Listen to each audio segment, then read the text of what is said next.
Vamos lá, galera, vamos dar continuidade ao nosso curso. O nosso tema de hoje são as ligações químicas. E algumas perguntas você tem que responder antes de qualquer coisa. O porquê e como os átomos se ligam. A pergunta é semelhante: por que alguém se casaria? O que é que leva uma pessoa a buscar um casamento? O que é que leva uma pessoa a encontrar o seu par ou o seu cônjuge? Os átomos são exatamente iguais a nós. Alguns gostam dessa ligação, outros não. Uns querem se ligar desesperadamente, outros não fazem nenhuma questão.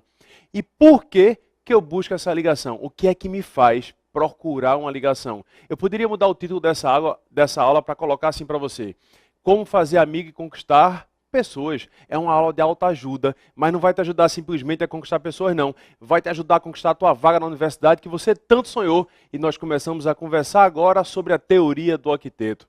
Por que um átomo se liga? Eu vou te dizer. Ele se liga porque ele procura a sua estabilidade, ele quer encontrar a sua estabilidade, ele quer encontrar a sua paz, ele quer encontrar a sua calmaria. E como é que ele encontra a sua calmaria? Há uma regra geral que a maior parte dos átomos da natureza se estabilizam com 8 elétrons na camada de valência. Eu disse 8 elétrons na camada de valência. Carlos, quer dizer que todos os átomos se estabilizam com 8 elétrons? Não.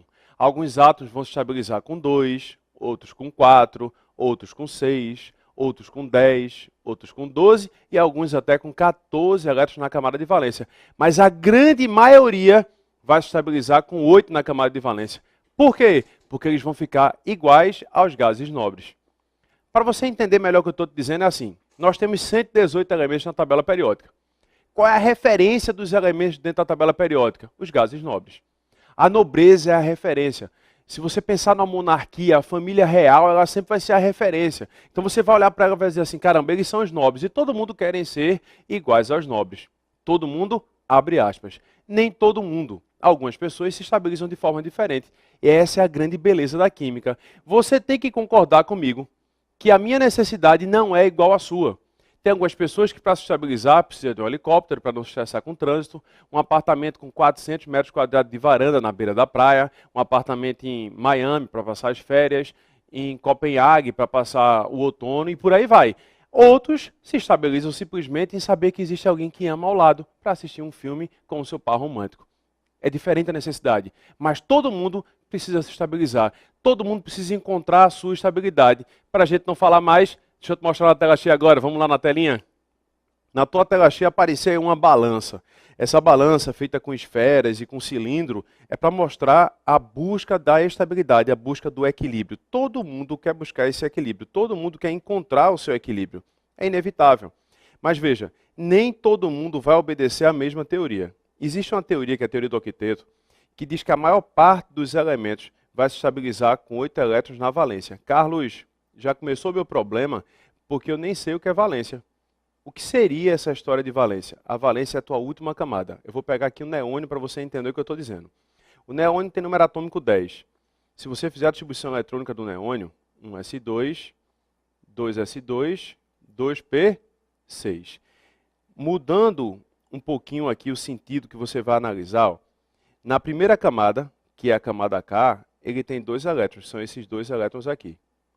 Na segunda camada, que é o nível 2, ó, nível 2, ele tem 2 elétrons com mais 6. 2 elétrons com mais 6, então ele tem 8 elétrons na sua última camada, que é a sua camada de valência. Essa característica de ter 8 elétrons na camada de valência é característica dos gases nobres ou raros. Isso faz com que os gases nobres não precisem se ligar. E o fato deles não se ligarem se transformam em gases monoatômicos. O que significa ser monoatômicos? Eles não têm um outro átomo, só o deles. Eles ficam isolados. Os gases nobres são isolados. Eles não se combinam, eles andam só. Eles não precisam se combinar a ninguém, porque já tem a sua estabilidade. Eles já encontraram a sua estabilidade. E o que é engraçado é que, diferente do que você está sentindo aí agora, você dizer: estou até com pena deles. Coitados, eles andam sozinhos, abandonados, largados. Não, não, não. Eles são estáveis, eles têm uma alta estabilidade. E essa estabilidade faz com que ele não necessite mais a ligação. Ele não precisa mais se ligar. Eu vou colocar aqui um outro slide em branco para você entender como é que outros elementos obedecem a essa regra. Porque a principal, não tem a dúvida, a principal regra que você tem é a teoria do octeto. Você vai se estabilizar com 8 elétrons na camada de valência. Você já sabe que é uma camada de valência, a tua última camada. Que é o caso do neônio. Na realidade, é o caso de todos os gases nobres. Todos, Carlos. Essa palavra é tão difícil de falar em química, é por isso que eu estou colocando um asteriscozinho. Todos menos um. O hélio não. Se você fizer a distribuição eletrônica do hélio, o hélio vai ter distribuição eletrônica 1s2. E aí eu quero olhar bem no fundo dos teus olhos para que a gente possa conversar um pouquinho mais sobre o hélio. O hélio ele é um caso à parte na história. Ele não tem 8 elétrons na camada de valência, mas ele está estável. Por quê? Porque se você lembrar das nossas primeiras aulas, você vai perceber que no primeiro nível de energia, que é a antiga família K, ou camada K, de quando você era nono ano, oitava série, a camada K cabe no máximo 2 elétrons. Ele tem uma camada pequenininha, mas tem 2 elétrons. E ele está feliz assim. Ele não precisa de nada além disso. Esses 2 elétrons já trazem a ele uma felicidade completa. Ele é pleno. Ele está completo. Ele só tem um nível de energia que só cabe em 2 elétrons e ele tem os 2 elétrons. Caramba, então não preciso mais nada do que isso.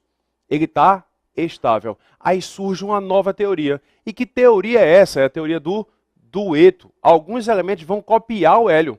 Alguns elementos querem ser iguais ao hélio, como o hidrogênio, como o lítio, como o berílio. Eles vão procurar esse dueto. Vão procurar se estabilizar com 2 elétrons na camada de valência. Na tela de novo, deixa eu te mostrar. Eu vou colocar aqui os gases nobres. Está no centro da tua tela agora, eu vou colocar aí os gases nobres. Quem são os gases nobres? Hélio, neônio, argônio, criptônio, xenônio e radônio. Hélio, neônio, argônio, criptônio, xenônio e radônio. O hélio tem 2 elétrons na camada de valência. Todos os demais têm 8 elétrons. Então, toda essa galera aqui obedece ao octeto. Já o hélio vai obedecer ao dueto. E eu aconselho a você a saber quem é o hélio. Sempre que você tiver, do lado esquerdo da tua tela, sempre que você tiver a distribuição eletrônica 1s2, você tem que saber que é o hélio. E qualquer elemento que tenha distribuição eletrônica igual a do hélio, 1s2, também vai encontrar a sua estabilidade. E quem são os elementos que conseguem achar essa estabilidade aí com 2 elétrons? Vamos começar pelo hidrogênio. A gente já conversou sobre hidrogênio na aula da tabela periódica. Lembra que eu falei dele? Distribuição eletrônica dele, 1s1, porque ele só tem 1 elétron. Eita, Carlos, se ele fosse um S2, ele ia ser feliz, né? Ia. Se ele fosse um S2, ele encontraria toda a sua felicidade. Então, ele precisa receber aqui mais 1 elétron. Como é que o hidrogênio, ou qualquer elemento que recebe um elétron, fica? Quem ganha um elétron fica positivo ou negativo? Show, lindo. Ele fica negativo. O hidrogênio negativo, o hidrogênio menos 1, é estável, porque a configuração eletrônica dele fica rigorosamente igual a do hélio, que seria 1s2. Se eu tenho configuração eletrônica igual a do hélio, eu tenho a minha estabilidade. 1s2 é a configuração eletrônica igualzinho a do hélio aqui, 1s2. Cara, só tem o hidrogênio, né? Não. Eu disse que existem outros elementos. Vamos pegar aqui o lítio. O lítio tem número atômico 3, distribuição eletrônica do lítio. 1s2, 2s1. Eita caramba, poxa Carlinhos, se o lítio não tivesse esses 2 elétrons a mais, né? Se ele não tivesse esse segundo nível com um elétron a mais, ele seria feliz. Ele pode ser feliz ainda. Ele pode perder esse elétron, você pode perder esse elétron. E se ele perder esse elétron, ele vai encontrar a sua estabilidade. Porque quando ele perde esse elétron, quando o elétron aqui vai embora, você perdeu um elétron, foi. E quem perde um elétron fica positivo. Isso quer dizer que o Li+ é estável. Ele obedece ao octeto. E isso gera uma consequência linda. Olha bem para mim agora aqui, para você nunca mais falar besteira. Caramba, quer dizer que existem algumas pessoas que falam besteira. Eu crio uma estatística que é mais ou menos assim. 8 milhões de alunos fazem o Enem. Já chegou a 10 milhões, mas hoje em torno de 8 milhões, 10, 9, 10 milhões de alunos fazem o Enem, para facilitar nossos cálculos. Desses 10 milhões, 8 milhões nunca assistiram a aula de química na vida. Eles não gostam de química. Dos 2 milhões que restam, 1,5 milhão assiste, mas não tem muita afinidade. Do meio milhão que sobra, são os felizes. Esses são os que vão guardar as informações de maneira muito intensa. Por exemplo, Carlos, eu estou com déficit de ferro no meu sangue. Eu estou com anemia. Eu preciso aumentar a quantidade de ferro. Então eu vou pegar uma barra de ferro e vou raspar. É assim? Não. Caramba, eu estou com deficiência de potássio. Então eu vou comer potássio. Se você comer potássio, ele vai explodir na sua boca. Bum, já era. Você acabou de perder a sua linda boca. Ah, eu estou com déficit de sódio. Eu vou botar sódio na boca. Ele vai explodir. O que você coloca não é sódio, não é potássio, não é ferro, não é zinco, não é magnésio, não é manganês. Nenhum micronutriente desse vai ser o metal puro. São os seus íons. E por que quando eu faço a ingestão de magnésio, alumínio, zinco, ferro, cobre, sódio, potássio, quando eu faço a ingestão desses íons, tem que ser íon, porque os íons são estáveis. Deixa eu te mostrar agora a comparação de novo na tua tela, vamos lá. Eu vou mostrar agora para você aqui o sódio, em duas possibilidades. Eu sei que você já está se acostumando com minha letra aí, essa letra linda, maravilhosa. Se você gosta da minha letra, você passa, viu? Eu estou aqui com sódio, ó. Observa o sódio agora. Número atômico do sódio, 11. Distribuição eletrônica do sódio, 1s2, 2s2, 2p6, 3s2, opa, conta. Qual o número atômico do sódio? 11. 1s2, 2s2, 2p6. 2 mais 2, 4. Mais 6, 10. Mais 2, 12. Passou. Então, peraí. Tira esses 2 elétrons daí. E aí, ao invés de ter 2 elétrons, você vai colocar 3s1. E aí eu queria que você fizesse uma tradução comigo agora. Que tradução é essa? Camada K do sódio, 2 elétrons. O nível 1 dele tem 2 elétrons. O nível 2, 8 elétrons. No nível 3, 1 elétron. Qual é a teoria, né? A teoria do octeto? Caramba, se ele ficasse com esses 8 elétrons aqui, ele seria estável. Ele tem 1. É mais fácil perder 1 ou ganhar mais 7? Perder 1. É por isso que o sódio mais 1. E como seria a distribuição eletrônica do sódio mais 1? 1s2, 2s2, 2p6.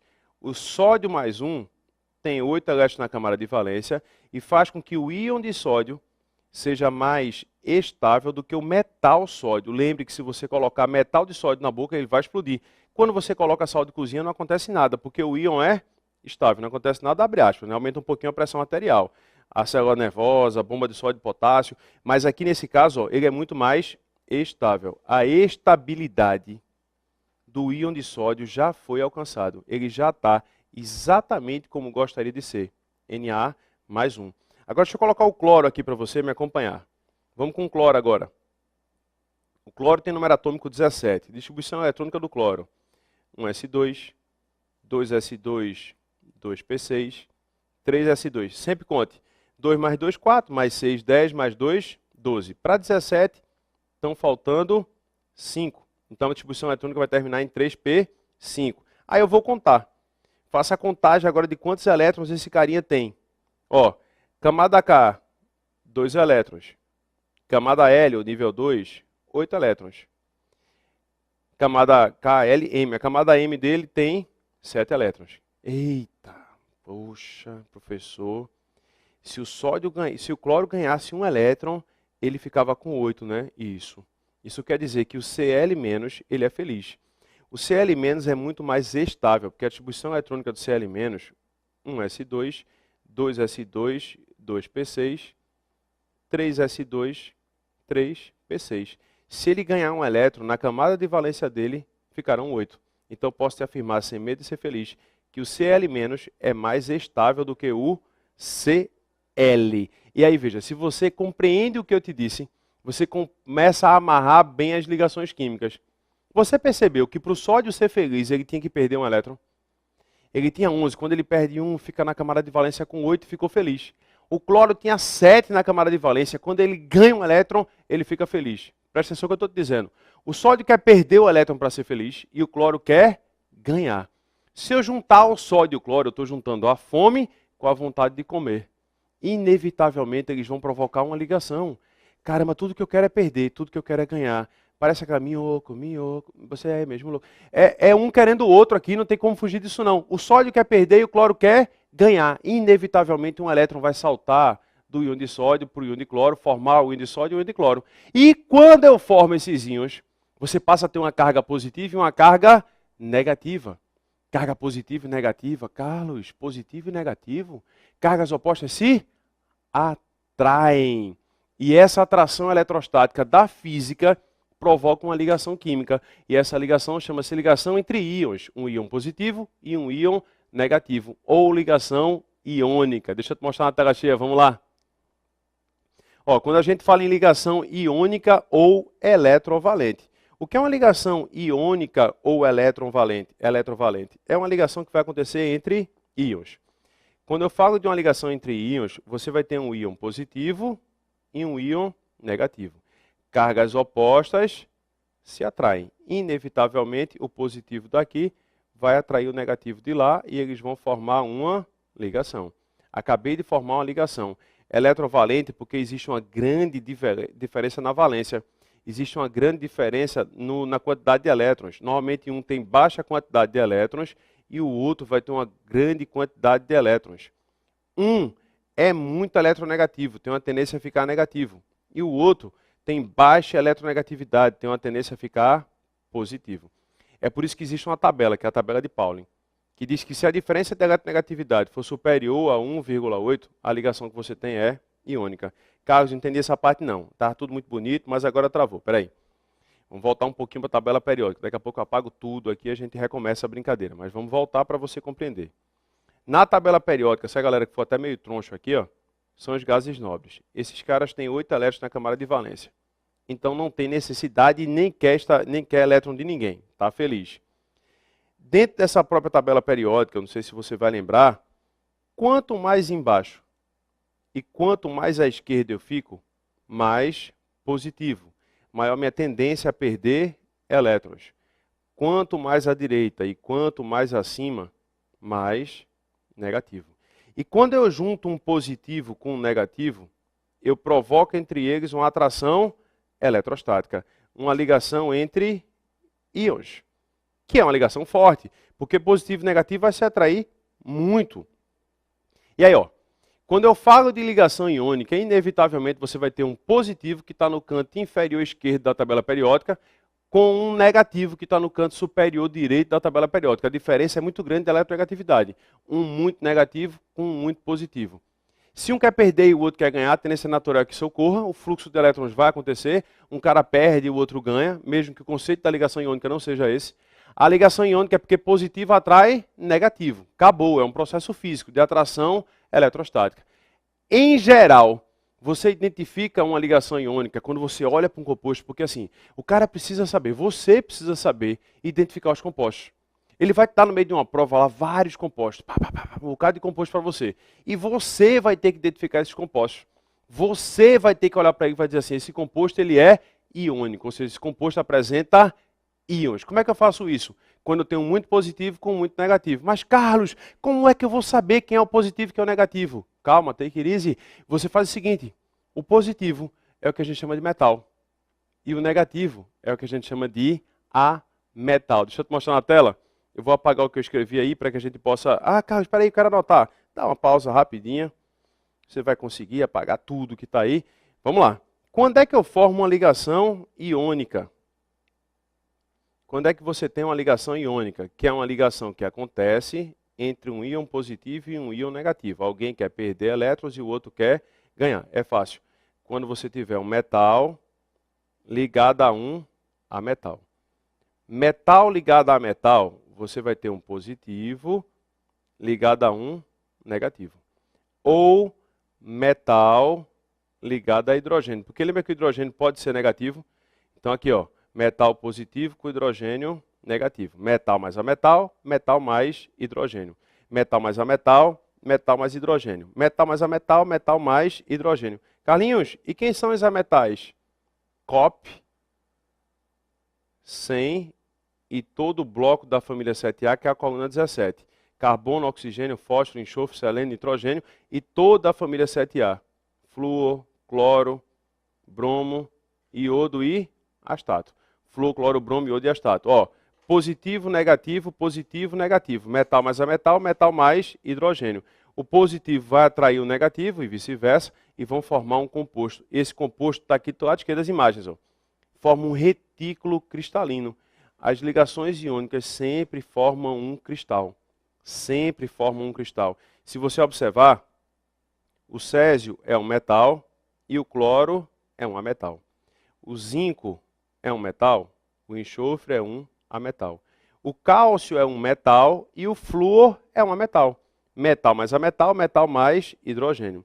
E detalhe, não é só um cristal não, isso é um cristal sólido. Aí eu queria colocar uma lista agora de propriedades dos compostos iônicos para você guardar no seu coração.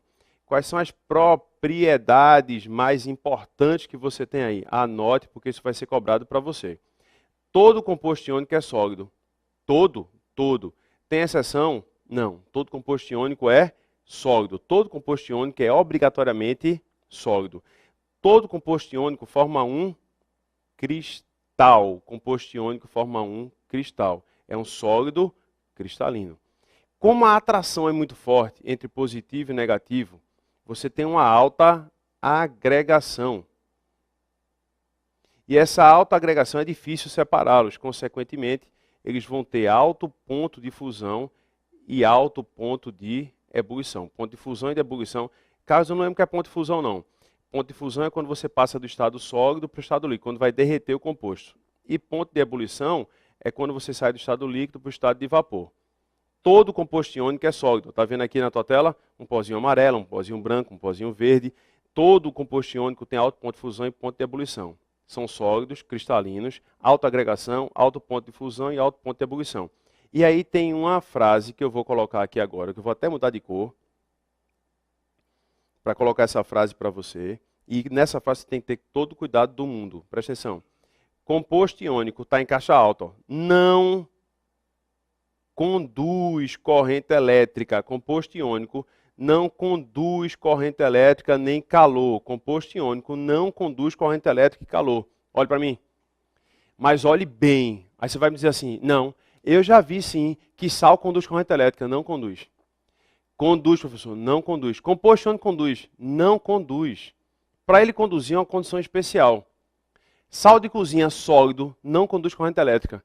Conduz, que eu fiz minha feira de ciências quando eu era pequenininho, e eu coloquei sal na água e ele conduziu corrente elétrica, porque ele estava na água. Se você tivesse ele sólido, na sua forma natural, porque você tem que entender o seguinte, quando eu falo de um composto iônico, eu estou falando de um sólido, e esse sólido tem alto ponto de fusão e de ebulição, está tudo agregado, e não tem elétrons livres.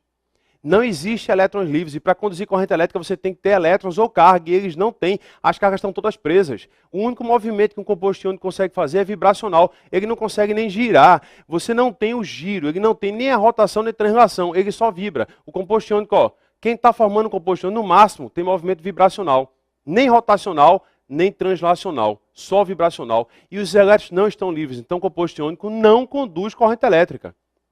Mas você tem uma certa razão quando gerou a dúvida, mas eu me lembro de alguma coisa sobre isso. Mas se alguém te perguntar, composto iônico conduz corrente elétrica, a resposta é não. Nas questões você vai encontrar uma tabelinha que ele dá composto A, B e C. Aí diz, não conduz, não conduz. Composto iônico é o que não conduz. O que conduz corrente elétrica não é composto iônico. O que vai conduzir corrente elétrica são os compostos metálicos, são as ligas metálicas. Composto iônico não conduz. E quando é que um composto iônico pode conduzir corrente elétrica? Vou te mostrar, vamos lá. Quando é que esse composto iônico pode conduzir? Quando é que ele vai quebrar essa regra, e ele vai conduzir essa corrente elétrica, Carlos? Quando é que ele consegue conduzir? Em duas situações especiais. Vou te mostrar agora. Quando é que ele consegue conduzir essa brincadeira? Ó, se você pegar o sal de cozinha, por exemplo, que é um sólido, e tentar conduzir corrente elétrica com ele, não vai rolar. Mas se você aquecer a uma alta temperatura e conseguir derreter ele, se você consegue ter o NaCl fundido, líquido, o NaCl líquido, ele se dissocia, ele se separa. Os seus íons vão se separar. Aí você vai ter Na+, e Cl-. Se você colocar, isso é a opção 1, derreter o teu composto. Se você colocar o NaCl na presença sólido, sal, aí você colocou na presença da água, jogou o sal na presença da água. O que é que vai acontecer com ele? Ele vai dissociar, formando o Na+ aquoso e o Cl- também aquoso. Ele vai dissociar seus dois íons. Com essas duas possibilidades, quer seja fundido, quer seja em solução aquosa, você tem carga. E é nisso que eu quero que você fique muito atento aqui nessa brincadeira. Ó. A formação dessas cargas. Quando os íons estão livres, você tem cargas livres, mas para isso eu tenho que estar líquido, isso quer dizer fundido, ou na presença da água em solução aquosa. Aí se eu pegar um recipiente, agora se você pegar um recipiente, que essa imagem também é muito comum em prova, o cara coloca aqui um recipiente, aí coloca uma plaquinha, essa plaquinha é positiva, depois coloca aqui uma plaquinha negativa. Liga os dois, coloca uma lâmpada incandescente, ainda mais para gastar muita energia do planeta, é um absurdo, e liga isso aí no gerador. Essa lâmpada vai acender quando? É a pergunta da questão. Essa lâmpada vai acender em duas conjecturas, se você tiver íons positivos e negativos aqui dentro. Se eu tiver sólidos, não vão conduzir. Porque quando eu tenho íons positivos e negativos, eu aplico uma diferença de potencial, isso vai fazer com que o positivo seja atraído pela placa negativa e o negativo seja atraído pela placa positiva. Aí você tem um fluxo. E esse fluxo de carga é o que você conhece como corrente elétrica. Então, quando é que um composto iônico ele é capaz de conduzir corrente elétrica? Quando é que ele conduz a corrente elétrica? Ou quando ele está líquido, ou quando ele está em solução aquosa. Tem uma caveirinha aqui no canto inferior da tua tela esquerda, tem um cuidado bem grande, tá vendo aqui? Cuidado. O hidrogênio pode formar ligações iônicas, porque o hidrogênio pode ser negativo e positivo. O hidrogênio pode formar ligação iônica em hidretos metálicos. E o que é um hidreto metálico? Vou te mostrar o que é um hidreto metálico agora. O que é um hidreto metálico? Quando é que o hidrogênio é negativo? Como é que você identifica numa prova o hidrogênio como sendo negativo? Olha para cá. Está aqui o sódio, está aqui o H. Você lembra que o sódio era positivo? Se o sódio é positivo, o total tem que ser zero. Se ele tem carga mais 1, o hidrogênio vai ter que ter carga menos 1. Sempre que você tiver um metal, principalmente metais alcalinos, ligado ao hidrogênio, você forma um hidreto. O que é um hidreto? É um composto formado por hidrogênio, eto sem oxigênio e um metal.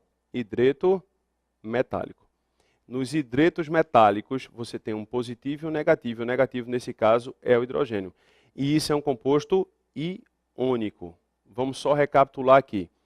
Positivo com negativo forma composto iônico. Metal mais ametal ou metal mais hidrogênio. Carlos, é nessa história de ligação iônica que eu formo aquele negócio de inverter a carga, o heavy stress for you nos Briggs-Knights, Forest-Knights? Isso. Estou brincando, não existe nada não. Olha para cá, ó.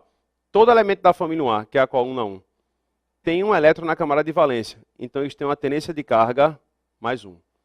Qualquer elemento da família 2A, que é a coluna 2, tem 2 elétrons na camada de valência, que vai ter uma tendência de carga mais 2. Quem é da família 3A, que é a coluna 13 da tabela periódica, tem 3 elétrons. É mais fácil perder 3 do que ganhar 5, então tendência de carga mais 3. Quem é da família 4A ou coluna 14, tem 4 elétrons na camada de valência, mais ou menos 4. Quem é da família 5A ou coluna 15, tem 5 elétrons na camada de valência. Aí é mais fácil ganhar 3, então carga menos 3. Quem é da 6A, que é a coluna 16, tem 6 elétrons na camada de valência, menos 2. E quem é da 7A, que é a coluna 17, tem 7 elétrons, quer ganhar 1 para ficar com 8. Aí vê. Se eu pegar qualquer elemento da família 1A, qualquer um, se eu pegar o lítio, por exemplo, qual é a carga do lítio? Mais 1. E aí eu quero ligar o lítio com um elemento da família 6A, o enxofre. O enxofre tem carga menos 2. Qual é a fórmula do composto que vai ser produzido aqui? Você pega a carga do positivo e isso vai virar índice do negativo. Pega a carga do negativo e vai virar índice do positivo. Você faz aqui o heavy stress for you nos Briggs-Knights, Forest-Knights. A resposta do teu composto vai ser Li2S. Entende não? Vamos de novo. Eu vou pegar o alumínio. O alumínio faz parte da família 3A. Ó. Se ele é da família 3A, ele tem carga mais 3. Aí eu vou ligar o alumínio com o cloro. O cloro é da família 7A. Se ele é da família 7A, tem carga menos 1. Qual é a fórmula do composto produzido ou gerado aqui? Heavy stress for you nos Briggs-Knights, Forest-Knights. O teu composto produzido seria o AlCl3. 3. O teu sal formado seria o cloreto de alumínio. É sempre assim. A carga do positivo vai virar índice do negativo. E a carga do negativo vira índice do positivo. Você inverte. O positivo daqui gira para lá como índice e o negativo de lá vem para cá como índice. A carga que você tem define isso. Como é que eu sei quem são esses elementos? Sabendo um pouquinho de tabela periódica. E aí veja, quando a gente diz que é uma sequência que você tem que construir um castelo forte, não pode dar bobeira. Tabela é pré-requisito para ligações. Eu não sei tabela. Volta um pouquinho, estuda a tabela que você vai compreender as ligações. Um beijo bem forte no precioso coração para que a gente possa conseguir a nossa vitória, que é a sua aprovação. Beijão, galera.